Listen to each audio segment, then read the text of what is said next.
Hello, today I received a request from a client to add a quality inspector, so I'm going to show you how to do it. This client wants a user to appear in this dropdown. So I'll use my name for the test. I'm going to add myself as an inspector.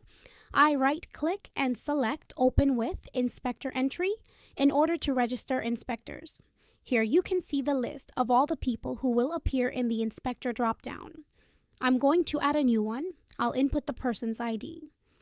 In this case, I'll enter VS and type my name, Victoria Sánchez. I click Save. And now it gives me the option to select whether they're active or inactive. I'll leave it as active because I'm going to use it. And now in the inspection processing screen, just to confirm that the inspector is created and working, I'm going to select a job so that it appears here in operations. I'll search, for example, for this job. And now I see the option to select the inspector ID. So I look for Victoria Sánchez. As you can see, it's already available. I hope this video is very helpful. See you in the next one.